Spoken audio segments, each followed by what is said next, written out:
last time I wanted to get this Nerdforge hoodie, I wasn't. They released the video when they were also announcing that there was new merchandise or whatever, or restocking or whatever they did. Anyway, and at the time was the white one. And they released it and I was asleep because of the time difference, right? So when I woke up and then I kind of, I went to the video and then I saw, at some point in the video, the merchandising was there. And then I immediately click on it. It already had hundreds of thousands of views. So it was already too late. But I clicked on it and then they still had it. But they only had, well, tents, essentially. It would have been a tent. Which, to be honest, is my preferred hoodie size. A tent? I don't know. I mean, these would, well, if you like cuddling someone within your own hoodie, it could, or several people, it could have worked. And and that's the very boring conclusion of a very boring story.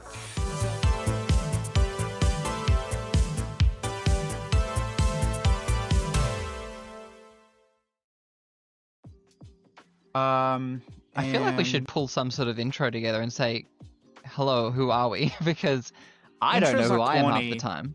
Nah, I don't want to do like there's one guy who does like, oh, good morning, hey, bookworms, and there's another. Actually, that's Mike Booker because it shouldn't be insulting. I just, I'm happy to leave intros to the lower thirds. And that's fine. But we'll see how we go, and we'll take, feedback and ignore feedback in equal measure, I think. Yeah? I'm all ears, except when I disagree with you. Exactly. Just pick whatever you want to start with. Okay. I think I would love to talk about, where do I want this to go?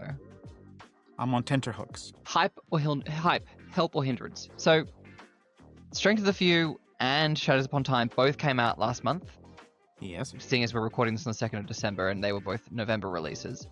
Correct. And I feel both books suffered from having this almost overwhelming hype surrounding them. And for some people, I feel that meant the book could never live up to their expectations. Now, let's be clear. The Will of the Many was a book that people read and loved, and it got a lot of hype in the booktok community because it was a well-written book with a structure.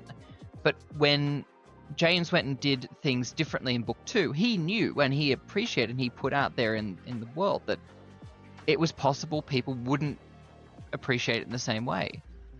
For me personally, I quite liked the fact that, whereas for me, Will of the Many felt very much like Red Rising. Go to the school, there's people, blah, blah. And Strength of the Few felt a lot more like Lycanius. And so for me, I quite liked that. It felt differentiated from other people's writing and felt more like his writing. However, the book then, for me, didn't live up to the hype because I found the fact that you took the same character and put them in 3 different situations and had 3 different storylines play out was a very effective storytelling tool, but didn't work where I felt that the character didn't live to his true self. And that frustrated me a lot. And then there was obviously, I think as a result of the hype and as a result of people loving The Will of Many, many things in the book that people felt, oh, I thought you were going to do X, Y, Z in this book, in this world, say, call it Res, the main world, but you didn't. And that makes me unhappy because you're my author and you're meant to do what I tell you to do, and that's what I want to see in a book. Shadows Upon Time had almost the opposite issue of it was trying to tie up a storyline that had been across, to date, 6 other books and I think 4 volumes of the story Sun Eater and 3 novellas and too many books. So many books and so many words to end in something. And then you read, we both read the book, you read it a little bit before me, but he even appreciates the fact that this is an ending. And you're like, okay, but you've got 700 words to say this is an ending rather than the ending is this. And that's 5 words. That's 4 words, actually, but... That's all right. You don't have to do math. Yeah. Look, it's strange because we suffering the weight of expectations, right? Is obviously par for the course when it comes to whether or not you're an author or the reader, because it's always been a thing. So I just think that it's much more amplified now because so many more people are a lot more able to put their thoughts out there and kind of snowball the argument. But I just think that so many people complain about things not going the way they want. And that's, I think, a lot more prevalent when it comes to fantasy, sci-fi, and romantasy of genres.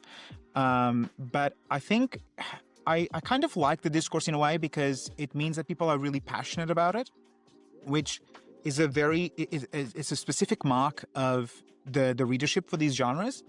But I do understand that obviously it leads to quite a lot of disappointment. But that's why I usually also don't follow the hype.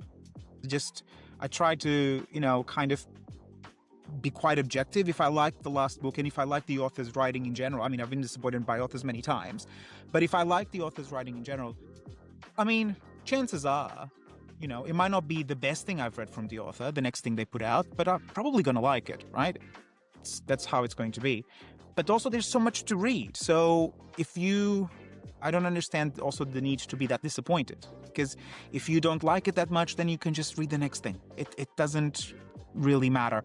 I gotta say, picking up on what you said about The Will of the Many and trying to, I guess, in a way, when I read it, what I thought more than anything, because you know how much I mean, the Lycanius trilogy is my favorite trilogy of all time. It's what really got me truly back into reading as much as I do now again.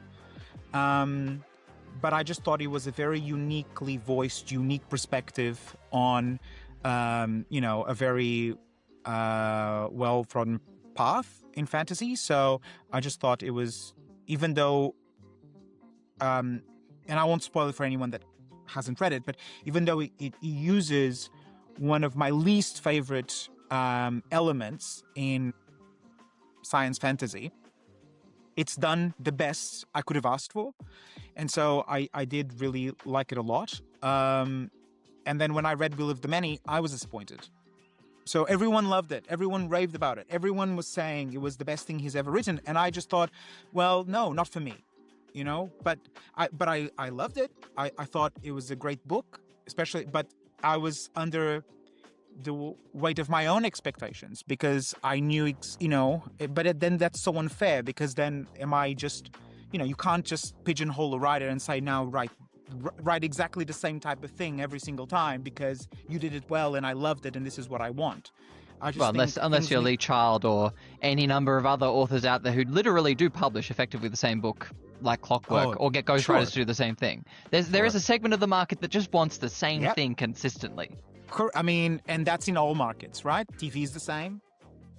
There's a lot of TV shows that just reset every single episode because you just want the same thing every single time. And sometimes formulas just work. But I think it's also because in a lot of those books or those TV shows or movies, it's a short commitment, right? So I think I've told you about this before, going off on a slight tangent here, but I recently rewatched Modern Family, right? And there's a lot of episodes of that show. There's too many, one might say. And not enough, other people might say. But the point is, if you rewatch them and you binge them, you start noticing very clearly a pattern that every single episode, bar one or two maybe, employs the exact same Three's Company's, mechanism of every storyline, and there's usually about 3 per episode. Every single storyline, so the 3 in each episode, is based off a misunderstanding. So the entire episode could be resolved in about 2 seconds if someone just asked one extra question in the moment, or if someone just decided not to overhear something. But that's what happens every single time. And then the inciting incident is always a misunderstanding. And here we go, an entire episode to resolve it. And it's funny and it works because the acting is so good. But in the hands of lesser actors, right, it just wouldn't work because it's kind of done. And it's done by the show in every episode, every season. So you just get really, really tired of it. Yeah. I have to say that this tangent has legs because I think in some parts it comes down to the form and the nature of the consumption of media. So you look at a show like Modern Family, it was released weekly for many, many years. It was not released like a Netflix show here to be binged in one sitting. And you contrast that to another show, say House. House is a great show, but if you try and binge House, you get very, very repetitive, over and over things happening all the time. And for me, I found that very difficult. I started watching it when I was taking care of my daughter when she was first born, and I basically had to watch the same episode 20 times in a row, going, hang on a second. If you're watching this every week, I can understand why it would be enthralling. But when you're watching the same thing over and over and over and over and over again, it does get quite hard. Which is why in a book, I think, especially fantasy books that tend to be quite large, right? A lot of, sometimes overly padded word count, really, or quite often overly padded word count. That doesn't work. So it really does mean that when you're doing the same thing over and over and over, you kind of give up and you DNF a lot more because it's not a quick consumption. So I think that's where it differs, just to link it back into books. But I think that when I read Will of the Many, it was the only reason it really worked for me in a way, and kind of my excitement supplanted my disappointment, was because I was missing a bit of Red Rising in a way. And so I liked it. And when I reread it, I liked it more. But I also had the benefit of, having read it before, separation from the original piece of work that I really liked from Arlington. But it was just, I understand. I haven't read Strength of the Few, so I can't comment on that. I will read it this week, which is very exciting. But if you say that it's going back to what one would have perceived as his voice and his unique point of view as a writer, then I'm very excited. So now what you've done, effectively, is raise my expectations. Yep. And now you hate it, so, Yeah, and so if I'm disappointed... To be fair, you did the same thing to me with Sun Eater, so, fair's fair. Okay, no, all right. Okay. Well, libelous lies, because I've been telling you... Anyway, we're not going to get into it yet. Sun Eater's another day. Well, yes. I mean, yes, effectively. There's just not enough oxygen in this room for me to go off on it right now. But I think it's interesting as well that we see a lot of this argument mostly when it comes to the romantasy space. I know you're not a reader of romantasy, okay? But, it is a lot of times it's where the readership really gets a little bit more vicious when it comes to imparting their opinions on what they want the book to be and the characters to do with the author.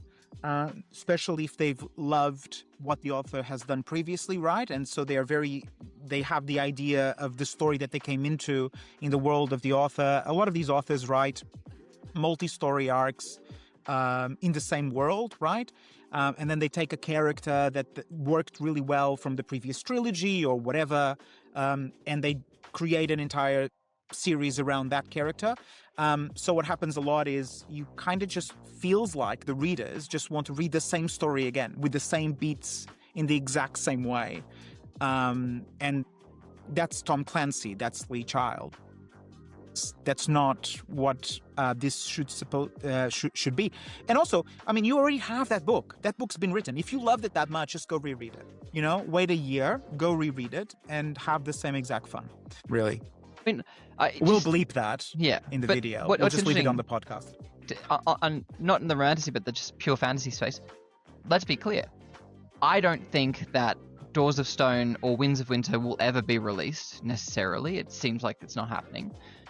If they are released, I don't think that people will be happy with them, no matter what they look like. Okay. There will be a core group of people who are happy with it. Like, there's people who like it.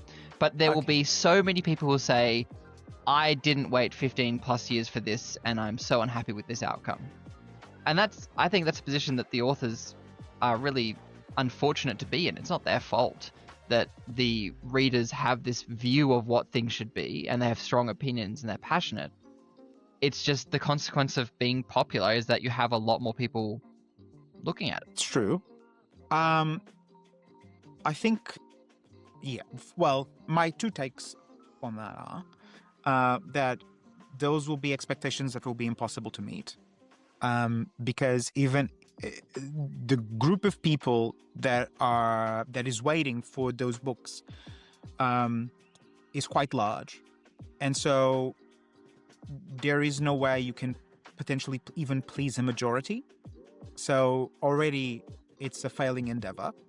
But also, I don't think it's an endeavor that will ever actually materialize. So I don't think it's ever going to happen. But I'm on the camp of, does it need to? It's an unpopular opinion, but there's so much to read, right? And I get that a lot of people have put a lot of time to read, and I'm assuming by now reread a lot of these books in the expectations that, things. But I should put myself on not disturb. Give me a second. But I just think that this situation exists a lot. It's not just in these two, huge tentpole science fiction fantasy franchises in literature. There are there's a lot of books that I've been waiting for number 3 on for a long time. Okay. And I got to tell you, I don't think it will happen with those either. Okay. I can pull up quite a few duologies that should be trilogies right now. And at the end of the day, it is what it is. But that the biggest problem with this is that these two cases are so famous that what that's done now, and you see this a lot online, is a lot of people doing one of two things. Not buying any book on any series until the series is complete, which has a huge knock-on effect on publishers, the number of books that they decide to print out, whether or not they continue with the series, how much marketing goes into it, etc., etc. But also, people buying the books, at least it's better, something is being purchased, but not reading them until the last book is also published or at least announced. And I think better, but also you're not getting enough reader engagement because people are not reading it, therefore they're not reviewing it, they're not talking about it, there's no water cooler moments, there's nothing. And I think that in itself is also problematic because it used to be that we'd all anticipate something, we'd get it, we'd read it, we'd talk about it with everyone, and that would, generate quite a lot of hype for the next one and the next one. And now there's less and less of that, and a lot of the hype actually feels a little bit hollow because how many people are actually reading these books that are coming out? I don't know if they're actually being read. Even people that are posting a lot of bookish things on social media, on booktube, booktok, etc. I don't know if they're just presenting me with a cover, you know what I mean? And putting a picture online and saying, 5 stars. And I'm like, yeah, but did you read it? Or, because you're posting a lot of things and there's only so many hours in the day. So I will say sure. the Goodreads and review discourse on various booktok Instagram thing is a topic we may have to address another day because sure. I've found I've had some interesting discussions with people I follow on various forums, and they've said, oh, this is my 5-star, and then they said, oh, but I had these issues. I'm like, okay, but so at what point do you have enough issues with something to say it's not 5 stars, it's 4.5, it's 4? Where is your...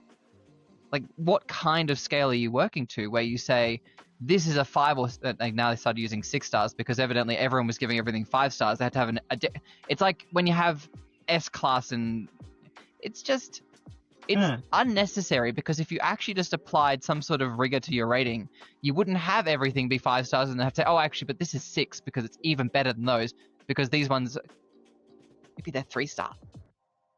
Yeah, well, another day, I think, because I also have a lot of opinions about ranking anything and the way people rank. So we can discuss that another day. But because we're talking about Will of the Many, we should talk about my frustration with the way books are printed and okay. Printed and released based on region, based on whatever publisher has the rights in whatever region as well, but also in terms of the effort or lack thereof of in-house marketing teams on doing right by the story, the author, and my bookshelf. Okay? Because obviously we've seen that what's happened with The Will of the Many, right? So at the beginning was, I thought, an amazing cover. Beautiful, simple, well designed, differentiated cover in the market. Yeah, great, really good. And then it got popular. I think Saga Press did not expect Will of the Many to be as popular as it was. They knew that James was a booktube darling in a way. Every booktuber and their mother had the Lycaenius trilogy, had not read it, but had the Lycaenius trilogy in the background, because in fantasy, and you can see just from my background, from the limited view you have of what's behind me, there's not a lot of white in fantasy. There is in characters, too much one might say, but not enough in covers, right? So it just stood out. It looked amazing. And people were reading it and people were liking it for the most part. Some people were loving it. A lot of people didn't really like it that much. They just thought it was a bit mid. But so I don't think, I have to assume that Saga Press went in knowing that he was going to sell and he was going to be successful, and that there was at least an inbuilt engine already around him that would propel the next series more than because the legwork had been done with the previous one on who he was and the fact that he can write really well. And then they added that to a much more marketable story, in a way, in Will of the Many than what Lycaenius is. But I don't know if they thought it was going to be as successful as it ended up being.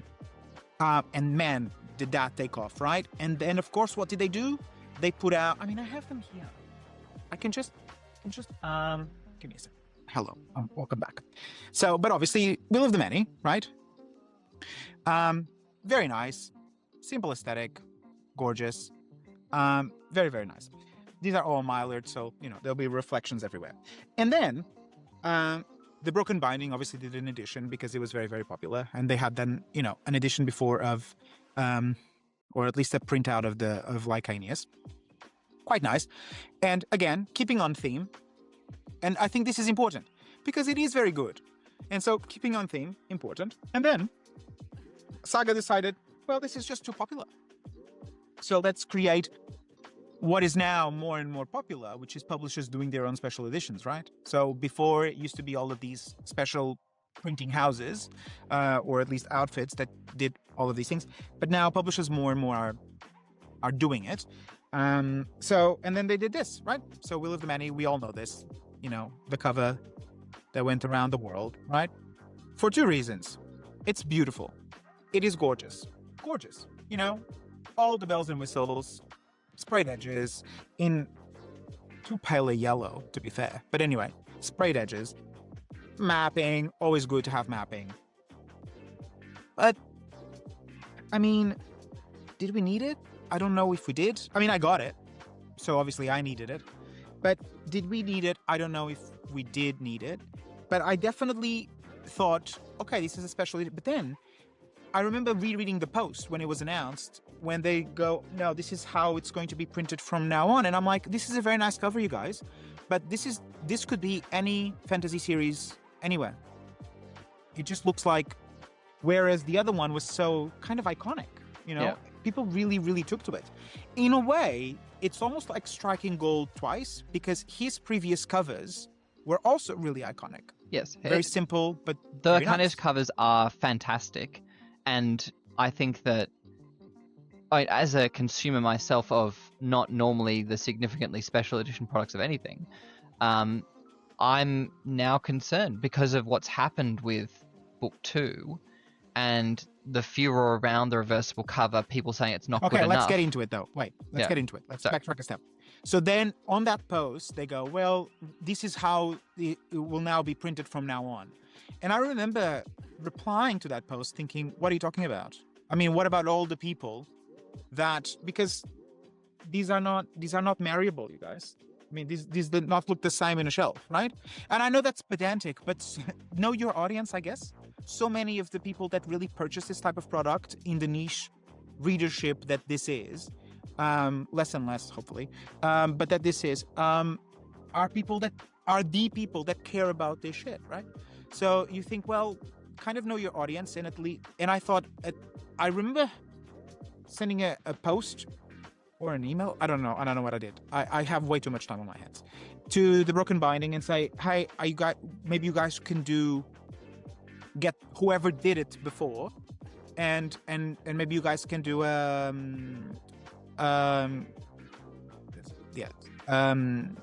just a reversible, not a reversible. I said an extra cover. I thought they would just print out an extra cover, to kind of pay homage to the previous one, which, by the way, it always annoyed me, even at the time, that we couldn't find out who the author of the other cover was. It wasn't posted anywhere at the time. Yeah. Not in any of the social media that I at least tried to scour. And then when they put out the second one, they did say that it was going to be with the reversible jacket, which everyone, of course, was very happy about. That's a huge win. And then, of course, the reversible jacket has so many issues. Number one, I don't know, we've been at this, printing out books for, eons. And publishers still haven't educated people in understanding what's a US and a UK localized production. So if you guys don't know, if the audience doesn't know, okay? And by the way, I'm aware that we've been showing covers that obviously, if you're listening to this via podcast, you're not seeing, but you can imagine them or do your own research. Do your own research, you guys. But basically, what happens is, and I don't have one here. Why don't we use Shadows Upon Time? So this is what happens. Just imagine that this book is The Will of the Many, which, to be fair, would be, this book wishes. What we could, right? This is what happens. So Will of the Many is printed in both of these sizes, which, they're not the same. And it's the exact same book. It looks exactly the same. And so does Strength of the Few. And depending on where you're buying it from, especially if you're buying it online through a place where you don't know which edition you're going to get, and you don't know which edition you have, then you really need to go into the details and look at the inches or centimeters of, in height of your book, and kind of take a tape measure out and measure it to know whether or not you're buying the appropriate sequel so that it matches height. Because they still produced both of them. But in most editions of most books, what happens is that the UK version will have a different cover than the US, so you know which one you're getting so that you can continue that continuity, so the size matches because you're buying the same exact one. But in this case, because the cover is exactly the same, people are buying this book and then going, the size doesn't match, and then they're blaming Saga Press, not realizing that they bought the US version when they had the UK or vice versa. But then, and now this is where you can come in. The edition comes. Yeah, it came, and yep. Gotta say, I had lowered my expectations because I had been told in advance, because my copy shipped from the US, and living in Australia, that means I've got to wait at least 4 or 5 days before anything actually arrives to me, if it arrives at all. And it arrived, and I looked at it, and I took out the reversible, I reversed it, put it on, I was like, okay. If I was going to be looking at this every day, I would be disappointed. And I know there were a large number of people who are more than disappointed. The problem with that is, what happens with book number 3, book number 4? Will Saga Press be willing to do the same thing again, knowing how many people complained about it, and leave people like me then with the choice of either saying my books will be mismatched, or I have to rebuy the series from the beginning? Neither of which is an attractive option to me, to be honest. I dislike inferior quality products, and I dislike having to rebuy things. I've been doing a lot of that this year. What's also interesting is you just look at something like the Broken Binding edition, where, from my understanding, not having purchased it myself, the reversible dust jacket is of a much higher quality, it also lacks the spelling error. Now, my question there is, who picked up on it? Was it the case that Saga Press sent it to Broken Binding, and Broken Binding were like, oh, there's a spelling error there, we should probably tell them that, and it just got lost? Did no one notice? How did that happen? How did it happen that there was a version that's working fine and works fine, and there's a version that's not? So for anyone that doesn't know, so when you reverse the jacket, and the reversible jacket for the sequel basically has the same genre cover that the original book had. So the idea was, we've listened to the readers, we know how much you like the old cover, so for the sequel, every single book will have the new cover version, which looks like a special edition, comes with silvery, again, way too pale, silvery sprayed edges, but it will have the add-on reversible feature where you can just turn it around and have the same cover continuity of your previous Will of the Many book. Should I go grab it? Just a magical transition to me magically holding the two books, because I've got them downstairs. You can do that. Yes. But, yeah, sure. Da, da, da, da, da, da, da. Yeah. Insert 4 hours later. Wow. Hopefully it won't take me that long. But you never know. Da, da, da, da. All right. Here we go. Ta-da! Here we have the Will of the Many. Yes. Here we have the Strength of the Few. Yes. Here we have the word hierarchy misspelt, and then book 2. Okay. But bizarrely, with book 1, they just had book 1. Okay. Yeah, another problem. I mean, there's so many gates this goes through, right? I don't know how many people saw this, or if it's just someone at the desk going, oh yeah, I've done, okay, great, send it to print. But I just assume that people got proofs, but I don't understand why. I gotta tell you, they're not the only ones to do this. A lot of publishers do this thing, but also even a lot of special imprint houses do this. We can get into that sometime later, but putting hierarchy there, I mean, this could have been resolved already if you just followed what the other cover was, because you would have omitted the word hierarchy to begin with. Correct. This is an error that didn't need to happen. This error did not need to happen at all. But also, I don't understand several things. The quality of the design is not the same, number one. The paper quality, as you were picking up, is awful. I don't have the UK version yet. I assume it's not a broken binding thing. I think it's a UK versus US paper quality thing. So broken binding by virtue of being in the UK. So we'll see. I will say that until you mention it, I didn't even notice that these edges were sprayed. Like, if we just compare the pair, like, it's barely noticeable. Yes. It looks like it's just a bit shadowed. Yeah. So it's just I think that the paper quality. So I got the US version. The broken binding one is coming. I got the US version and I turned it around, right? Because I wanted to showcase the spelling error. Okay, I now think it's cute, right? Because why be angry about it? But the paper quality is so shit that when you then fold it, you basically ruin it.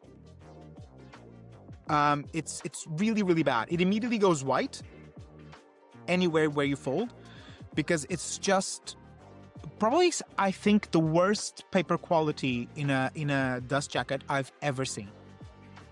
I don't know how that can.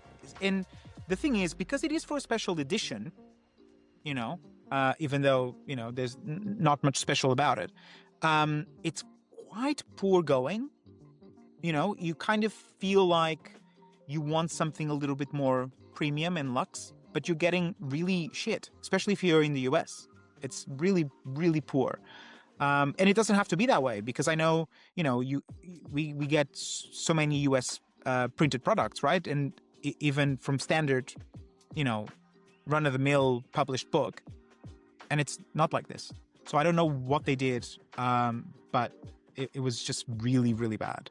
And it just looks really, it doesn't even look like paper anymore. It just looks like plastic as well. Yeah. Yeah, that's a rant. Dear Tragedy. Lord. Yeah.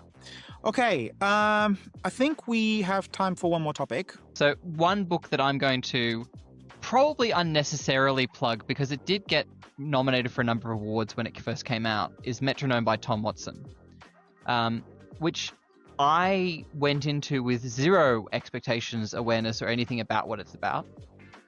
And I have to say, I thoroughly enjoyed it. I found it traumatic in the sense that... Do you want to tell us a little bit about Metronome? Yeah, so Metronome, the storyline is basically that this couple have been sent as prisoners in exile to an island. And they've been there for almost 12 years. And they were told when they got to the island that they'd have a parole period of 12 years. Now, obviously, for those legally minded, parole doesn't necessarily mean you're going to be granted parole. It just means you get heard of the chances of getting out. But for them, it becomes their star they're working towards. And you'd think that if you put two people on an island and just say, stay here for 12 years, they try and escape. But the trick is, they are given these pills from a machine every 8 hours. And if they don't have the pill immediately upon when it's dispensed, they will die. Now, it's just a toxic environment thing is the hand-wave science fiction explanation for why it is that way. Right. So you have these two people who are stuck on an island by themselves for, at this point in the story, almost 12 years. And they've had to have pills every 8 hours. And otherwise, that tethers how far you can go. Because obviously, how far can you go with 4 hours out, 4 ways back without dying? But then things started to go wrong. And over the course of the novel, various things happen or are discovered, and things start to be different to what they at least expected. And over the course of this 12-year period, as the novel unravels and you find out more about what happened over the last 12 years, their relationship is broken down. And what's really interesting is it's mostly told, in fact, I think it's entirely told from the wife's perspective. And there are a number of very uncomfortable situations where they will have interactions and the internal monologue of the wife is very different to what she says because she doesn't want to create a fuss. She doesn't want to cause an argument. And so you then get from her perspective, for example, there's one scene where he makes physical advances towards her. And internally she's going, I don't want to do this. But she doesn't choose to create a fight about it. And so you just get this viscerally uncomfortable scene happen from her perspective. And that I thought was very interesting because it's not normally something that's done unless it's, you're doing it in an active, like this is a traumatic event that's happened to this person for a point of the plot. This is just her everyday. Anyway, the book is only, hardcover is about 300-ish pages, so it's a pretty quick read. But I thought it was really, really good, and I went into it not knowing anything about it. And I had a number of things I found very enjoyable about it. Cool. Who would you recommend it to? Anyone who wants to read something vaguely traumatic. Anyone who wants to read like an interesting character-based story about what happens inside someone's head and how things change over time. It's technically, I term it science fiction, but I think you could argue it's literary fiction. But yeah, that's honestly anyone who appreciates that sort of, like if you liked The Road by Cormac McCarthy, I think you'd like this book. If you don't have enough trauma in your life and you want something traumatic. I'm trying to think what I would recommend, really, of everything else that I've read. I mean, this was my worst reading month in the year. For sure. Not just on lack of reading, but in what I read. Unfortunately. But let me have a look. I just read a lot of crime, I gotta say. I just did. I had been neglecting a lot of my crime genre reading for a while. I will say, I've got Simon Cox's first book in that trilogy you gave me as one of my to-be-reads in December, so I'm very excited for that. Cool. But that's already elements of, fantasy. Yeah, but you trying to drag me into the crime genre by putting a little bit of carrot of fantasy there. A criminal mindset. Correct. Yeah, no, I don't... Nah. No, I don't think I could recommend... in the genre we want to discuss. I don't think I would recommend anything I read in sci-fi fantasy for November, but I can highly recommend something I read in October. So I'll do that. which I'll recommend a couple of things, actually. I'll recommend The Scour by Richard Swan, who, presents as good a prose as he usually does in his books. Very, very good. It's for anyone that doesn't know. So, published by Grimdark magazine, The Scour is a novella set in the Empire of the Wolf world, and it's a prequel to the original trilogy. So, and if you've read Richard Swan and you liked it, then you're going to love it. And it's quite rewarding. Even though it is a prequel, I definitely wouldn't start with it because a lot of the rewarding aspects of it you won't get. I think it's much better to just read the original trilogy, go to the novella, and then continue on with the new trilogy that he's writing in the world now, starting with Grey Vampire and the sequel to come out next year. So definitely would do that. The Scour is really, really good. It's also, there's a lot of character development that's done in a very short amount of time. I will say that one of the things I really appreciated about it, because often when you read a prequel novella, and I think that one of the books I think there's most prevalent at doing this is the Riara ones, where you have the Capitol's Tower, not the Capitol's Tower,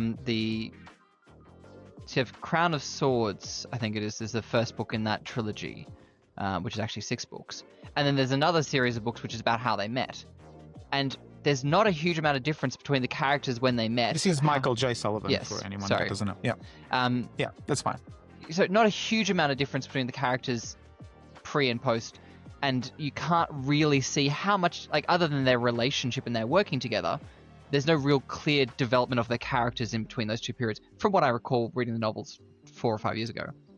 Whereas in The Scour, I really enjoyed the fact that you could sort of see a very unfinished version of Von Volt and appreciate the journey he takes in that 15-year period between The Scour happening and the first Empire of the Wolf book, Justice of Kings. Yeah.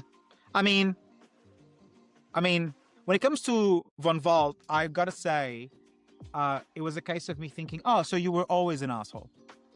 That's fine. Basically, yes. Yeah. And you always needed someone around you to basically tell you, can you just think things through?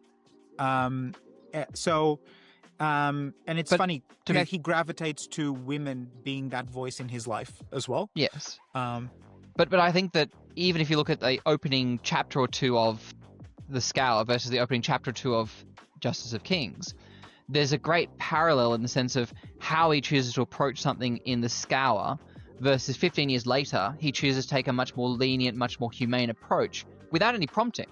And that's a direct thing you can look at and say, okay, that's clearly 15 years of experience dealing with people has taught you. You don't just go in there and swing your dick around. You can actually approach it with a humane compassion and things work out. Yeah, I think, to be fair, where I liked most of the character work that in the novella in The Scour that I liked was when it came to up until, if you only read the trilogy, what are essentially side characters, right? So Bressinger and Resi have amazing story arcs within that novella. And I think we really get to understand who they are as people a lot more, especially Resi, who, for such a small page count, it's very clear who she is as a character, as a person. She comes to life very, very quickly, very effectively, both as a singular person, but also in her relationship with Von Volt. I think it was really, really masterfully done, but it works because of, I think, as it feeds as a reward of having read the original trilogy. I think it would work fine as a standalone novella. It's just a really great story. It's even the story itself, the case that they're trying to solve essentially is really well done.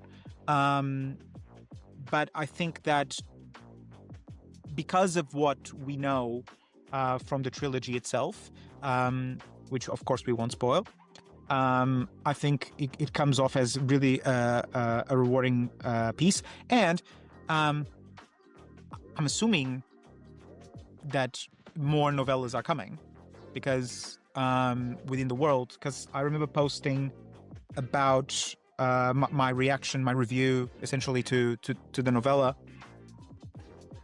I think Grimdark magazine answered saying, because I think I said something innocuous like, hopefully it's not the last novella we see within the world, and I think they responded alluding to the fact that it wouldn't be. So if more are coming, then that's a great thing, because this one really, really worked. So it will be nice to see other smaller cases that he deals with in his past. I gotta say, I hope in a way that we see how he meets Helena, but also I hope we don't. So I don't know if I want to see it, or if I just want it to be what I already know from the original trilogy and what the little we've been told about how they met. I'd rather much focus on, cases from his past. And the fact that he's given himself 15 years of runway for that, if not more if you include the time before the Scour, but even if you just said after Scour but before Justice of the Kings, it's a great period of time. And that said, Richard, if you're watching this, please don't stop work on the Infinite State and the Empire of Silence, because I'm very keen to read the rest of those as soon as possible. Actually, since Infinite State's currently an arc, I think that it's not likely to stop. It's ready for publication effectively whenever it's coming out. I'm excited for. Well, isn't that coming out next year? Yep. But if he wants to give me an arc before then... Well, luckily you'll be able to ask him in person for one. More on that later. So, great. Well, this was great. This was great. It's always such a pleasure to speak to you. I feel like we got real Chat 10 Looks 3 vibes here. Everyone does say that. One thing... They love it when I say no, it's not enough. One thing I thought of that I'd add to the pile of things is a complaint. Authors using names that are too similar, particularly with audiobooks. There was a chapter in book 3 of The Faithful and the Fallen where it was told from the character Rafe's perspective, and he was traveling with his friend Braith. And it just shit me. I was like, you cannot have Wraith and Braith in the same chapter with an audiobook. It's just... Just don't do it. Yes, but also even if you're reading it. Yeah. And actually, it's like that for a whole bunch of characters. John Gwynne, from the 4 books I've read of him so far, has a lot of that.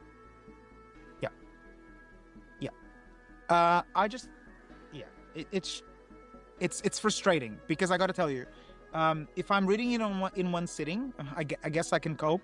Okay, but if I'm reading it and putting it down and coming back to it and putting it down, there are much higher chances that I'll forget who's who. Anyway, okay. Thank you. This was great. Thank you. We'll talk soon. What's our sign off? Subscribe.